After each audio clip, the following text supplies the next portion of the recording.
Assalamu alaikum wa rahmatullahi wa barakatuh. This video I want to talk about why there's no Muslim leaders like in the past in the black community in the United States, and why the Muslim leaders that we have today are restricted. What restricts them? This is a question that black Americans and Muslims we have to talk about. This is something that many of us are not speaking about. Why in the black community, in the Muslim community, there is no Muslim leaders. And I'm talking from the point of view of looking at blacks' conditions in the United States from the past to present, and those in the past who are black leaders who are activists and leaders in community that happen to be Muslim. If we look in the past, the black African American Muslims that were leaders in the civil rights movement, people like Malcolm X, individuals from the Nation of Islam, we know they're not Muslim, but they were leaders in the black communities. And from the Nation of Islam, you got Malcolm X, and from the Nation of Islam, you got Warith Muhammad.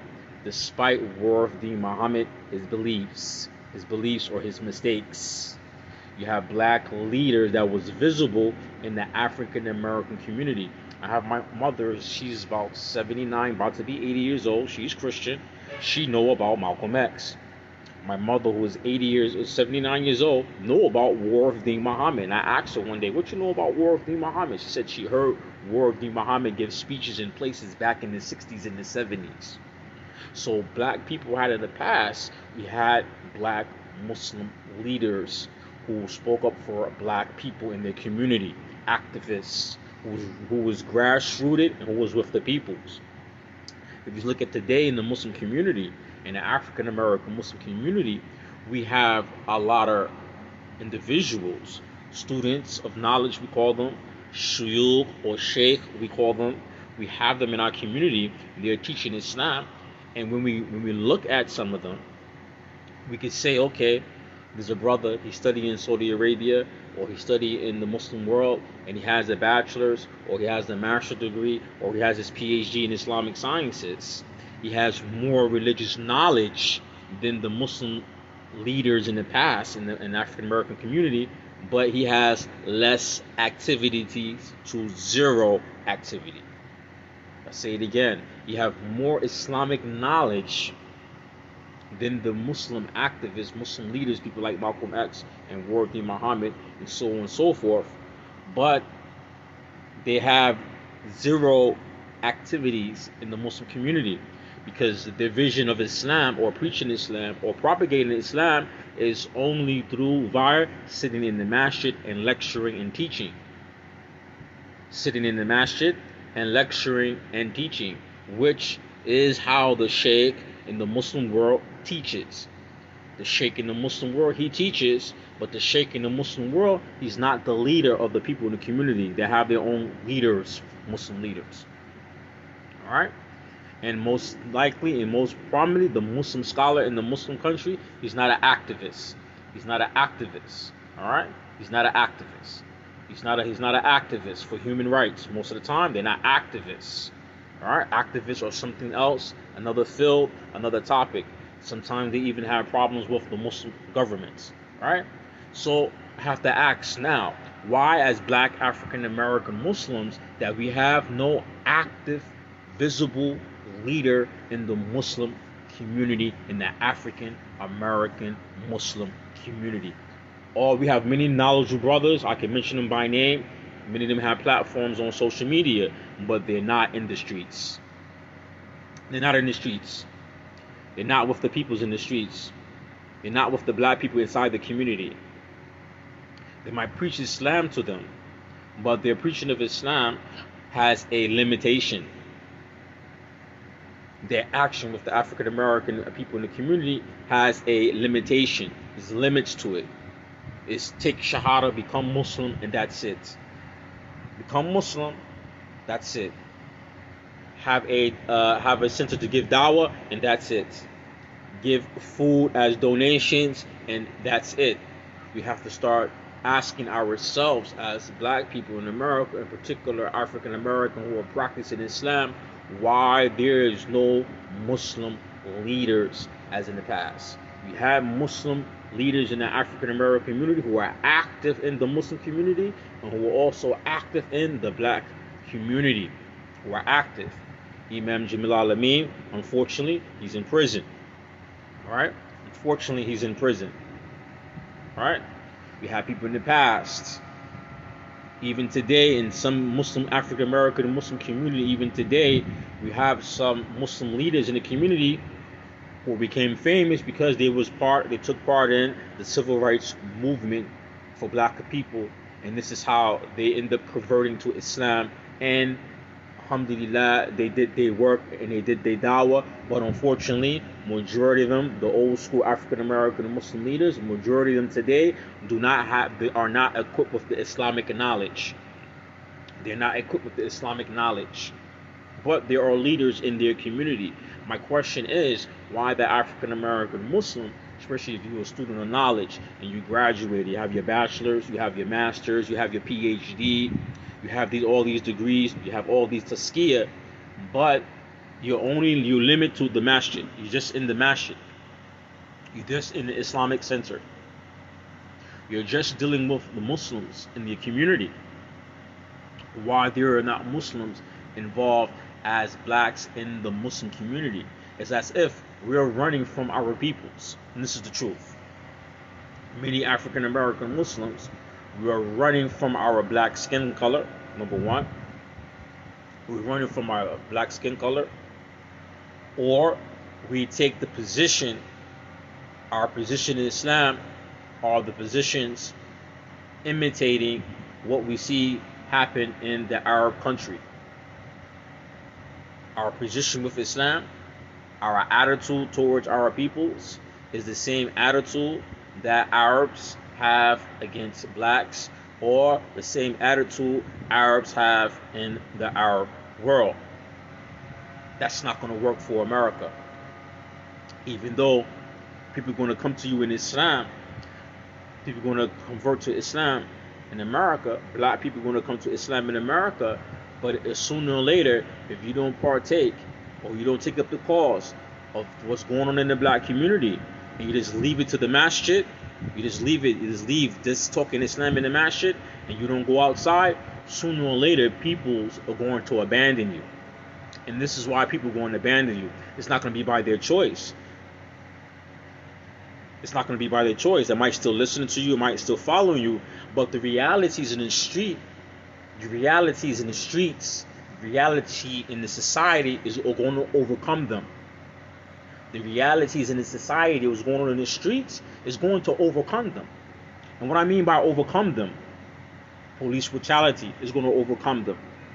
Black on black crime is going to overcome them. The political system in this country is going to overcome them. So sooner or later, all the talks you're giving about Islam inside the masjid, which only stays in the masjid, sooner or later, all that talk about the masjid is going to mean little to that person. How many Muslims, because of coronavirus and due to many places locked down and masjids locked down, many people were not going to the masjid. Where were the imams and the people giving dawah in the masjid? Where they were at? Many of them, their dawah was stagnated. Many of those imams, Muslim da'is, Muslim scholars in America, African American Muslim, a lot of them, their dawah was stagnated from coronavirus because their dawah was limited to the masjid. It was only limited to the masjid giving talks. They're not out there in the streets with the peoples. So many of them, you notice, when coronavirus came and there was the quarantine and many masjids were shut down, as churches were shut down, many of these individuals' platforms were shut down. Many of these individuals' platforms were shut down. And then we have, after that, George Floyd, the riots and protests across U.S. Many of these imams, some of them partake in it, some of them preached against it, some of them didn't have any position, some of them we don't know what happened to them. Some imams, you don't know what their position was or what's going on because their platform was shut down in the masjid because people couldn't go inside the masjid. So when we're gonna have real Muslim leaders in our community, talking about African American Muslim, I'm not talking about nobody else. I'm sorry. I'm not talking about Pakistanis. I'm not talking about Arabs in America. I'm not talking about Pakistanis. I'm not talking about ISNA. I'm not talking about ICNA, because none of them can solve our problems. They're only here, as for everybody else who migrate to America, is here for money. They care less about black people. They might virtue signal with you guys, because black people will come and support anybody except for themselves. So those groups like ISNA, ICNA, these other Islamic organizations, Yaqeen Institute, they will virtue signal with black folks, but they're not going to die for black folks. They're not going to go to prison for black people. They're not going to die like Malcolm X died for black people. They're not going to die like Martin Luther King died for black people. They're not going to die and sacrifice themselves for that. They didn't come to America for that. So you're not going to get that from ISNA, you're not going to get that from ICNA, and you're not going to get none of this from the immigrant Muslims. So a question must be asked: what are we going to do as African American Muslims? Where is our leadership? Where are we at in our people's causes? Where are we at in the flight of our peoples? Where are we at in our people's struggles with black on black crime? Yesterday I was inside the store yesterday, and I was shopping, and this brother come inside the store, has a kufi on. He gives me salam, assalamu alaikum. He start asking me for some money, and I know on that block right there, I know a lot of junkies, people on drugs over there, even the Muslims over there on drugs, right? So I asked the brother, I told the brother I didn't have any money. I said I have anything to give to him, and that brother turned around. He was stealing stuff out of the store, so I kicked him out. He was stealing stuff. He had a kufi on his head and everything. And when he got caught, he gave me the items that he stole. He gave me the items that he stole. He felt guilty. So the guy who's selling him, give him back the items. The guy looking at him, and the brother's handling him over. He's trying to give me this stuff, and the brother looking at me, and the guy's like, "Why he's giving it to me?" Because the brother know he's guilty. He's dirty. Muslims don't steal, for example. My question is, where is the Muslims to help people like this?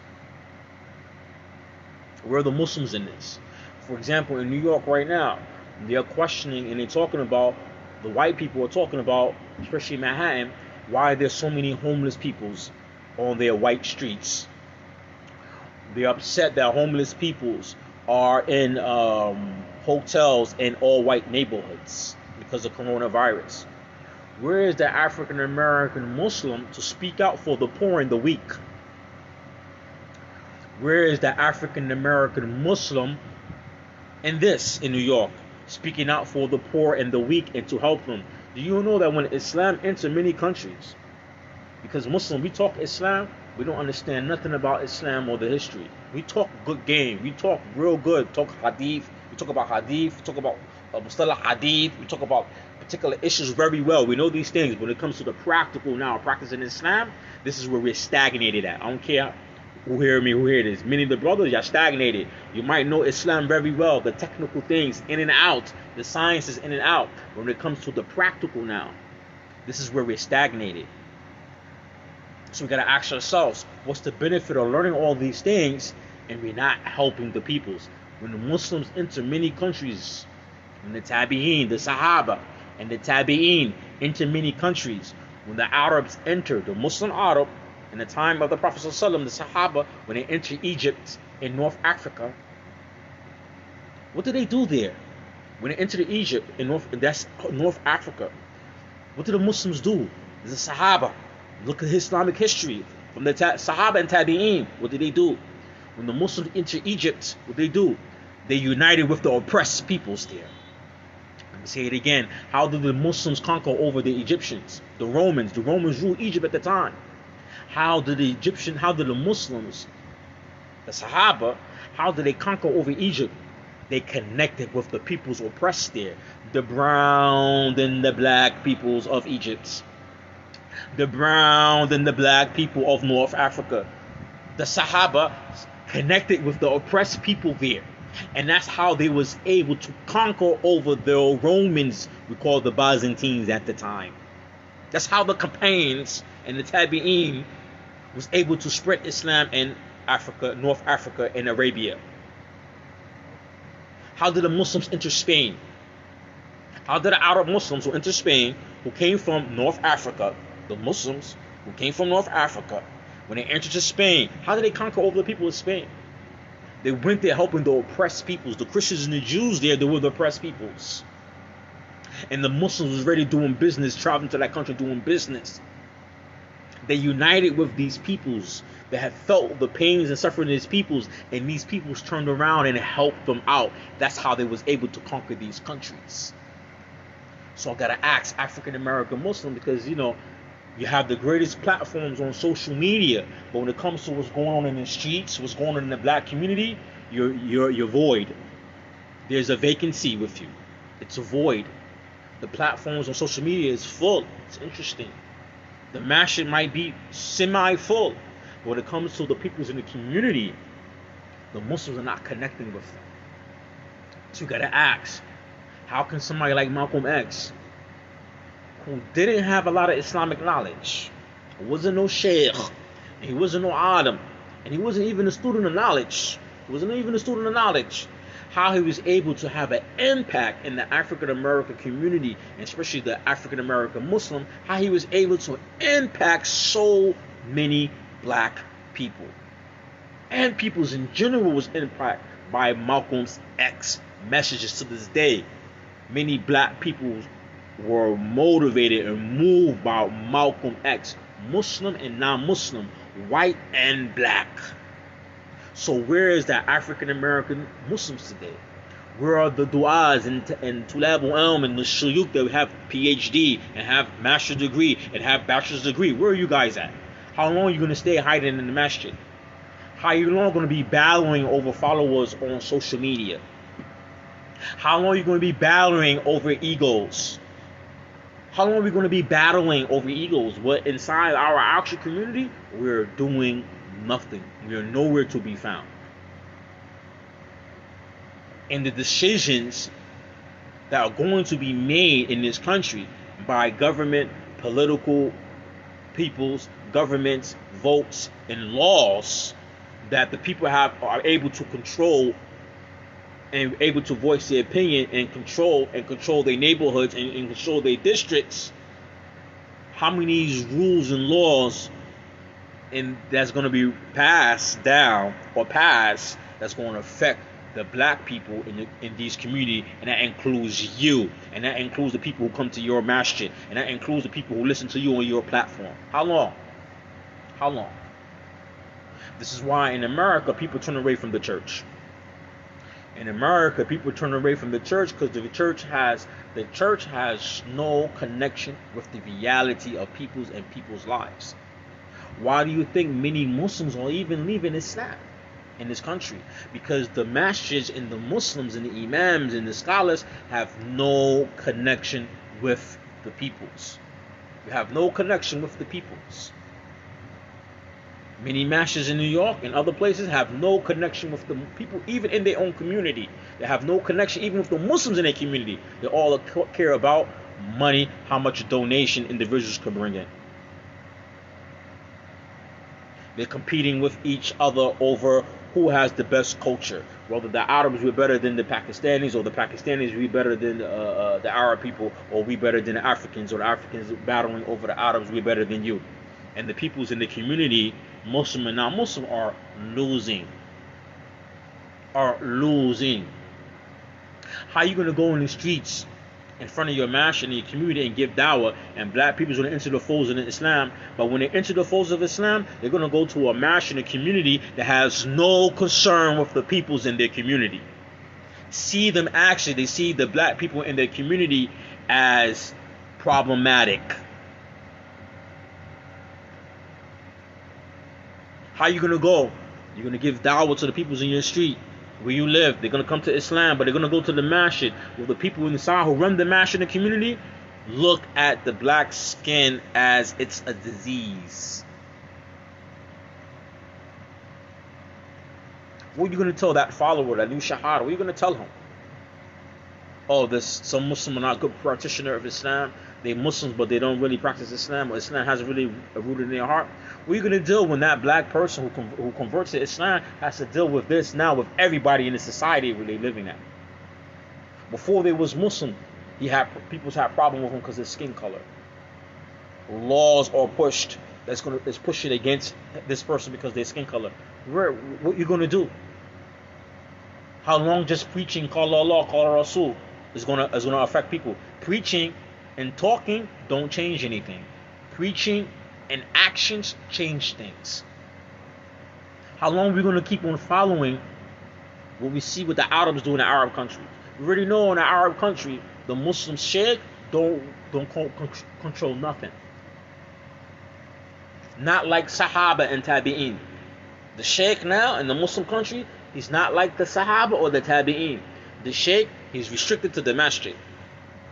And if he's a sheikh and he works for the government, and then he works for the government, he works dealing with all the people's and the people's issue. But the regular sheikh in the masjid, his dawah don't go outside the masjid. His dawah doesn't control the government or control what's governing the country. He's just a sheikh in the masjid giving talks about Allah. In America, we don't need that no more. The African American Muslim community, we don't need that no more. We need the sheikh whose knowledge is going to be outside the masjid. His doing is going to affect the people outside the masjid. It's going to change the laws of the land. It's going to change the hearts of the people. It's going to change the morals of the people. It's going to change the politics in that neighborhood, in that district. That's what we need. We don't need no more sheikh who just talking in masjid. Stop following what the Arabs do in the Muslim country. The sheikh in the Arab country don't control nothing unless you're the sheikh who work for the government. Majority of the sheikh, your guys argue and fight about, most of these sheikhs don't control even the local politics in the government. There's a beautiful article, a beautiful story a brother told me about Sheikh Rabi al-Bakhari, about some imam that in the district he was at, the local imam keep on wearing his pants below the ankle. It's bad. One of the brothers who's a student in Medina told me this. And he said that the sheikh always come with him and argue with him with his dalil about the isbal. It's not permissible, the isbal. And I said to myself, this shows that Sheikh Rabi, even with his status, he can't even control who's the imam in that masjid. The government does. The government does. So how long you guys going to keep on taking these positions of the Muslim scholars where they give da'wah, alhamdulillah, they teach the Islam, alhamdulillah, they do their duties, but it doesn't govern the land, it doesn't govern even the district they live in, unless they're the mashaykh who works in the government. Then what he could say and influence the government and things like that and law. In America, how long the imam going to keep on giving da'wah and battling and debating another imam over their egos? And the dawah, what are they doing and teaching, has nothing to do with the Muslims the peoples outside their masjid. It has nothing to do with the people in the community they live. You notice that's why we don't have no Muslim African American Muslims. We have no leaders in our community. And the few leaders or individuals who take the flight of political things in America, majority of them I see, the old school brothers, majority I see, I'm sorry, but they don't have no Islamic knowledge. They have no Islamic knowledge at all. So a lot of them are going to fall into many issues in their religion. Especially when it comes to things like Al-Kamulud, LBGQ. A lot of them are going to take weak positions because they don't have the Islamic insight and knowledge. So how long the brothers who have the you're going to keep on this being on social media and inside the masjid? See, the thing is, if you study in Saudi Arabia, you studied in Egypt, your study didn't prepare you for these type of tasks. I say it again, if you studied in Egypt, you studied in Saudi Arabia, you studied in Yemen, you studied in Mahad, you studied in Islamic University, you wasn't taught how to deal with this type of situation. You wasn't taught that. You wasn't taught that. You wasn't taught that. Arabs, they understand this. Arab Mashaykh and government, they understand this. Arabs, Muslim countries, they understand how to take over stuff. You know? They understand how to take over stuff. How to take over governments. How to take over countries. How to take over districts. How to really give dawah and change things. Muslim Arab, they understand this, but they don't teach it. And this is why your brothers can't practice it. You don't notice that. This is a topic that many brothers are not speaking about it. That many of the Tulab and Du'ats who are coming back and who have studied and finished, that you notice they're not nothing's being influenced in the society, even in their own community. Nothing's being influenced. They're not influenced anything. And this is not me saying that I'm talking about going protesting and marching and all this stuff. They don't influence nothing. Not like Malcolm X. How many people I was reading a book by a Christian, Dr. Claude Anderson. Right? I read out of his works. He talks about the fight of African American peoples. And Dr. Claude Anderson, you need to go look at some of his works on YouTube. He said, in the civil rights time, he said he didn't believe in Martin Luther King's vision. He's a Christian. Dr. Claude Anderson's a Christian, just like Martin Luther King. He said he didn't believe in Martin Luther King's vision because Martin Luther King's vision was inclusion with whites when black people need to have economical means, which means they need to have their own wealth and wealth and money and cities and business. He said he believed in the message of Malcolm X because Malcolm X spoke for black people having independence and free from the white man's help and black people helping themselves. He said that what inspired him. This is a black man who's a Christian talking about Malcolm X. So where are you guys at? Where are our imams now? Where are they at? On YouTube, on social media. Alhamdulillah, giving dawah, but I don't see them nowhere else. I don't care about what you say. I look at what you do. Don't care about how much you preach, how well you preach Islam, how well you speak about Islam, how well you know these sciences of Islam. I look at what do you do outside of that. Outside of that platform. And this is something we have to ask ourselves. Where are the black Muslim